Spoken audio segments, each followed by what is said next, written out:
इन दिनों जो घटनाक्रम घटी है खास करके जदयू में, इसी मुद्दे पर हम बात करेंगे। जिस प्रकार से आरसीपी सिंह बड़े बेआबरू होकर के जदयू से निकाले गए हैं, एक समय के सबसे कद्दावर नेता जदयू के, आज जो है उनका पर ऐसा कुतर दिया गया है कि आरसीपी सिंह को भी लग रहा होगा कि वक्त जो है, वक्त की मार जब पड़ती है तो आदमी क्या से क्या हो जाता है। हम बात करेंगे आरसीपी सिंह के काफी करीबी, उनकी छाया की तरह उनके साथ रहने वाले अमित सिंह से। अमित सिंह जी, जब आरसीपी सिंह ने यह कहा है कि जिनके घर शीशे के रहते हैं वो दूसरों के घरों में पत्थर नहीं मारते हैं, अब कब जवाब देंगे? किस चीज का जवाब?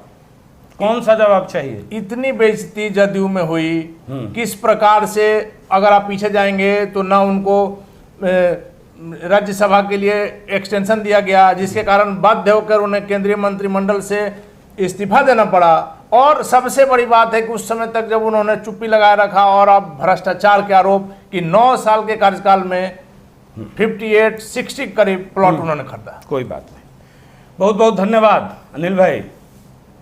सबसे पहले ये आप जानिए कि इस पृथ्वी पर कोई माई का लाल पैदा नहीं हुआ है जो किसी इंसान का भाग्य तकदीर का निर्णय कर सके जी। सिर्फ ईश्वर करता है। एक दूसरी बात, आज रामचंद्र बाबू ने अगर जदयू छोड़ा है तो उसका मूल कारण यह नहीं कि उन पर पार्टी के द्वारा या किसी कार्यकर्ता के द्वारा अकूत संपत्ति अर्जित करने का आरोप लगा है, बल्कि बिहार के जनादेश का अपमान होते, गला घोंटते हुए वो नहीं देख पाते। बिहार इसके पहले भी जब नीतीश कुमार ने पलटी मारी थी तब आरसीपी सिंह ने उस समय जनादेश का ख्याल नहीं आया। जी, उस समय भी, उस समय की कहानी बता रहे हैं। 1 महीना बीता था मुख्यमंत्री जी रामचंद्र बाबू को, चूंकि उस समय मेन स्ट्रीम में तो थे नहीं जी। ये उनको कहे, बोले कि अरे भाई ये लोग तो हद कर दिया है, डीएमएसपी छोड़िए ना, ये तो थाना को भी फोन करने लगा जी। तो रामचंद्र बाबू ने कहा कि हुजूर हमको माफ कीजिए, ये आपका निर्णय था। तो वहीं पे वशिष्ठ दादा थे, वो बोले ये तो हमको 1 सप्ताह पहले ही मुख्यमंत्री जी बोले हैं, ये तो 1 सप्ताह हुआ है, आप बेचैन हो रहे हैं। तो आप देखिए, जब आपके सीनियर, जो जिनको आप अपना सीनियर मान रहे हैं, जिनको आप अपना नेता मान रहे हैं, तो उनके किसी भी डिसीजन पे डायरेक्ट स्टॉप नहीं लगा सकते हैं। वो उनका एक प्रयोग था, चलिए आप अपनी आंतरिक इच्छा भी पूरी कर लीजिए। तो भागे क्यों? भागे ना, क्यों भागे? क्या लालू परिवार में कांटा लगा हुआ था? विश्वासघात करके भागे उधर से? ये तो दिखा रहा है अमित सिंह जी की मतलब की राजनीति हो गई है, जनता से किसी को कोई मतलब नहीं।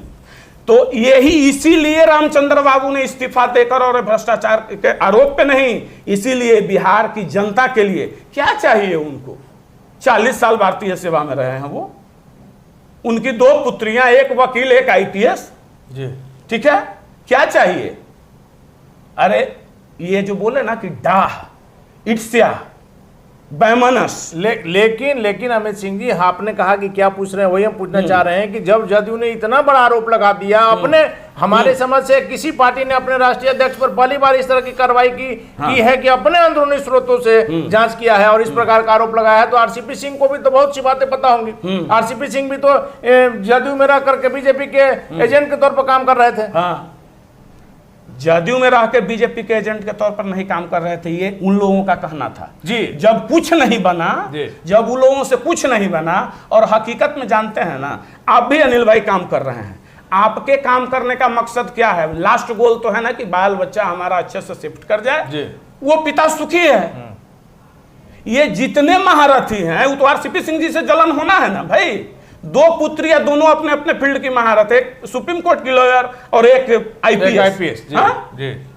एक सफल व्यक्ति खुद आरसीपी सिंह जी। नहीं, लेकिन हम अमित सिंह जी फिर हम वहीं आ रहे हैं कि जब आरसीपी सिंह के बारे, आरसीपी सिंह जरूर वैसे कुछ बात जान रहे हैं, जो उन्होंने कहा कि जिनके घर शीशे के होते हैं वो दूसरों के घरों में पत्थर नहीं मारते हैं। अभी भी आप ये देखिए ये कितने मर्यादित व्यक्ति हैं, लेकिन ये मर्यादा कब तक बचा कर रखेंगे? कुछ नहीं, आपको वार्निंग दे दिया गया है, और उन्होंने स्पष्ट तौर पे कहा है कि मर्द हैं तो किसी मैदान में आइए, और किस मुद्दे पे आपको हमसे लड़ाई करनी है उस मुद्दे पे बात कीजिए, और जनहित की बात कीजिए, राजनीतिक लड़ाई लड़िए। रानी बेटमारी डूबता हुआ जहाज उन्होंने कहा है। बिल्कुल। राष्ट्रीय अध्यक्ष ललन सिंह ने कहा है कि दौड़ता हुआ जहाज है। अच्छा, जहाज कहीं दौड़ते देखे हैं क्या? गंगा जी में नाव जहाज दौड़ते देखे हैं? कहीं दौड़ता है जहाज? कहीं दौड़ती है कि जहाज चलती है पानी में? भाई चलता है जी। अनबैलेंस ना हो गए हैं ये लोगों को। आपका का नाम है कि आरसीपी सिंह की लोकप्रियता से जदयू के नेतृत्व में बता ले रहे हैं कि क्या क्या चीज से क्यों जदयू में ये कांटा कैसे जी बने। जनता ये जानना चाहती है। जनता बिहार की जनता यह जाने, उनको जानने का हक है जी। सबसे पहली बात यह कि रामचंद्र बाबू हमेशा से जो सरकार का इकबाल समाप्त होते जा रहा था उसका विरोध करने लगे थे। दूसरी बात कि ये चाटुकार लोग जो मुख्यमंत्री जी के इर्द गिर्द हुआ करते थे, हैं अभी भी हैं, वो लोग जो प्रधानमंत्री का कीड़ा उनके दिमाग में फीड कर रहे थे और ये समझ रहे थे कि साहब 20 और 16 सांसद लेके हम पीएम कैसे बन जाएंगे। देश में एक चंद्रशेखर जी उदाहरण ही बने, तो वो चंद्रशेखर जी का कद कुछ और था, उनके सामने मुख्यमंत्री जी क्या हैं जी। और ये देश में एक पर एक मठाधीश बैठे हुए हैं, इनको कहां से आएगा 272 सांसद? तो इन बातों से निकालना चाह रहे थे कि साहब आप एक सफल मतलब सच्चाई से अवगत कराना चाह रहे थे, सच्चाई से अवगत। तीसरी बात जो हो रही थी वहां कि रामचंद्र बाबू का, अब ये लोग जब पारिवारिक दृष्टिकोण से नीचे चले गए और सबसे जो दिल दुखाने वाली उनकी बात हुई वह यह, जब इनको यह पता चल गया कि अब ये बीजेपी को छोड़ के, यानी जो बिहार की जनता ने जनमत दिया उसको त्याग के, उसका पुनः अपहरण करके और दूसरे के साथ हाथ मिलाने के लिए अपने कुर्सी के लिए हैं, तो ये एक समझे कि अब रहना नहीं। लेकिन अमित सिंह जी जब भूजा खा रहे थे तो विकास किसने किया? ये सवाल तो सही है। हाँ बिल्कुल, भूजा खा रहे थे तो 2005 से 10 तक भूजा नहीं खाए हैं। आपका कहना है कि 2005 से 10 तक 2005 से 10 तक जो विकास हुआ उसी का ढिंढोरा अभी तक पीटा जा रहा है। लेकिन ये होता क्यों है कि जब आप पार्टी छोड़ते हैं तो तमाम तरह की गलतियां नजर आती है, पार्टी में रहते हैं तो सारा चीज सही रहता है? नहीं, सारा चीज सही नहीं रहता है। होता यह है कि पार्टी के अंदर जब आप रहते हैं तो बंधन में रहते हैं। कुछ लोकतांत्रिक बंधन है, संवैधानिक बंधन है। लेकिन आरसीपी सिंह अपने मन से मंत्री बने, क्यों नहीं वो पोल खोल दे रहे हैं, सारी बातों को जनता के सामने ला रहे हैं? वो अपने मन से कहां मंत्री बने?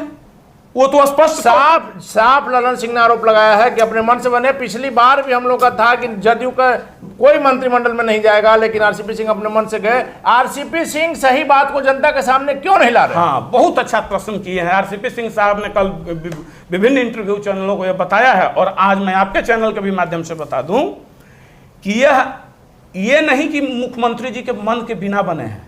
अमित शाह जी ने मुख्यमंत्री जी को फोन कर 2 सीट के लिए ऑफर किया जी। मुख्यमंत्री बोले कि 2 नाम दीजिए।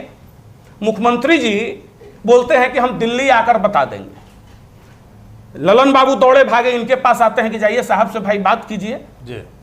तब तक ये जाते हैं दिल्ली। वहां गए तो 1 सीट अमित शाह जी ने कहा कि 1 सीट। वो बोले कि अरे भाई गजब लोग करता है, वहां 2 सीट अभी आए हैं तो 1 सीट कह रहा है। तो ये बोले कि तो आप सर निर्णय कीजिए। कहे कि तो छोड़िए, वो भी कह रहा है कि 1 सीट लेकिन आरसीपी सिंह को ही मिनिस्टर बनाएंगे, दूसरे को नहीं। तो कहें कि आप जाइए ना, जाकर मंत्री बनिए। तो बोले कि नहीं ऐसा नहीं करेंगे। तो नहीं, आप जाइए ना, ललन सिंह को बाद में राष्ट्रीय अध्यक्ष बना देंगे और जब आप वहां रहिएगा तो ताल मिलाते रहिएगा, गोटी सेट करके फिर दोनों दल का फिर यहां से 1-2 आदमी को और ले लीजिएगा। लेकिन वो तो मंत्री बने नहीं कि डे फर्स्ट से ही लोग चालू हो गए।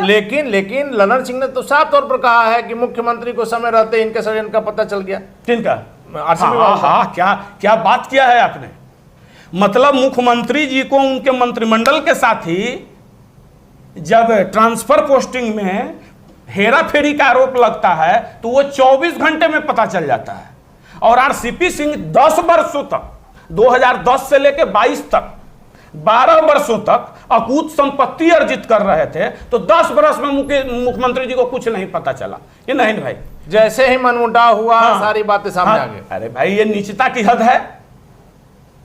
वो एग्रीकल्चर का लैंड है, जाइए, आप लोगों से कहेंगे कि जाकर वहां घूम कर देखिए, क्यों बंद प्लॉट कोई सड़क के किनारे नहीं है। 18 से 19 बीघा जमीन तो उनके पिताजी शिक्षक थे, वो अपने दोनों पोतियों को देकर गए हैं। रामचंद्र बाबू के खाते से 1 रुपया गया क्या? लेकिन अमित सिंह जी, एक बहुत पुरानी कहावत है, शायद आज के समय में उसका कोई अर्थ नहीं रह गया है, कि दुश्मनी ऐसी ना करो कि कल के समय में दोस्ती करने में शर्मिंदगी महसूस हो। राइट। पिछली बार मुख्यमंत्री जी बीजेपी को छोड़कर फिर तेजस्वी के पास गए, फिर जब तेजस्वी पर संकट आया तो पब्लिक डोमेन में बात कर राजगीर भ्रमण के लिए चले गए, फिर यहाँ लौट गए। आखिर जनता को आप लोग मूर्ख नेता लोग बनाते कैसे? तो ये बिहार की जनता और आप लोगों को पूछना पड़ेगा जी कि क्या तेजस्वी यादव जी पब्लिक डोमेन में बात रख दिए कि उन पर जो आरोप लगा था उस समाप्त हो गया, उस समय खत्म हो गए, फिर आज सही हो गए, मतलब आज सही हो गए जी। तो उनसे जाकर पूछिए मुख्यमंत्री जी से सवाल कि क्या मुख्यमंत्री और तेजस्वी यादव जी से भी पूछे ये बिहार की जनता कि 1 कलम से 10 लाख नौकरी देंगे तो बनेंगे तो देंगे और क्या? अभी तक तेजस्वी यादव जो सवाल उठा रहे थे मुख्यमंत्री जी के प्रति, हाँ, सृजन घोटाला, अब वो सारे समाप्त हो सवाल, गया। बालिका होम, रिमांड होम, सारा खत्म। जितना क्वेश्चन उठा रहे थे सब समाप्त हो गया। आगे आरसीपी सिंह का अगला कदम क्या? कुछ नहीं, आरसीपी सिंह जी का अगला कदम है कि राजनीतिक तौर पे ये जितने उनके विरोधी है सबको राजनीतिक तौर पे फिनिश कर देंगे। चलिए, आखिरी सवाल है अमित सिंह जी कि जिस प्रकार से खबरें आ रही हैं कि उपेंद्र कुशवाहा और रेचल यादव, तेजस्वी जी की जो पत्नी है, वो डिप्टी सीएम और मुख्यमंत्री तो खैर वही रहेंगे चूंकि इनको छोड़ना नहीं, ये किस कारण से? तो तेज प्रताप यादव क्यों नहीं डिप्टी सीएम? रेचल ही क्यों? तेज प्रताप क्यों नहीं? इसलिए कि तेजस्वी नहीं चाहते। हाँ, तेजस्वी, यह लोकतंत्र का पहला गला तो अपने घर में घोंट रहे हैं। ठीक है कि वो 2 मिनट के लिए बुला लेते हैं कभी कभी किसी को जी, वो अलग की बात है, लेकिन इतना आकंठ में डूबे हुए नहीं है। क्यों नहीं तेज प्रताप, रेचल यादव क्यों? तो इनको पता है ना कि लाल घर हमको कब जाना है, इसलिए। और सामाजिक स्वीकारोक्ति दिलवाने के लिए। चलिए, धन्यवाद का तो ये थे हमारे साथ आरसीपी सिंह के काफी करीबी अमित सिंह जी, जिनका साफ तौर पर का नाम है कि जब आरसीपी सिंह से मन भर गया तब उन पर इस तरह के आरोप लगाए जा रहे हैं। और जो विकास की जो बातें हो रही है वो सिर्फ और सिर्फ 2005 से लेकर 2010 तक हो रही है।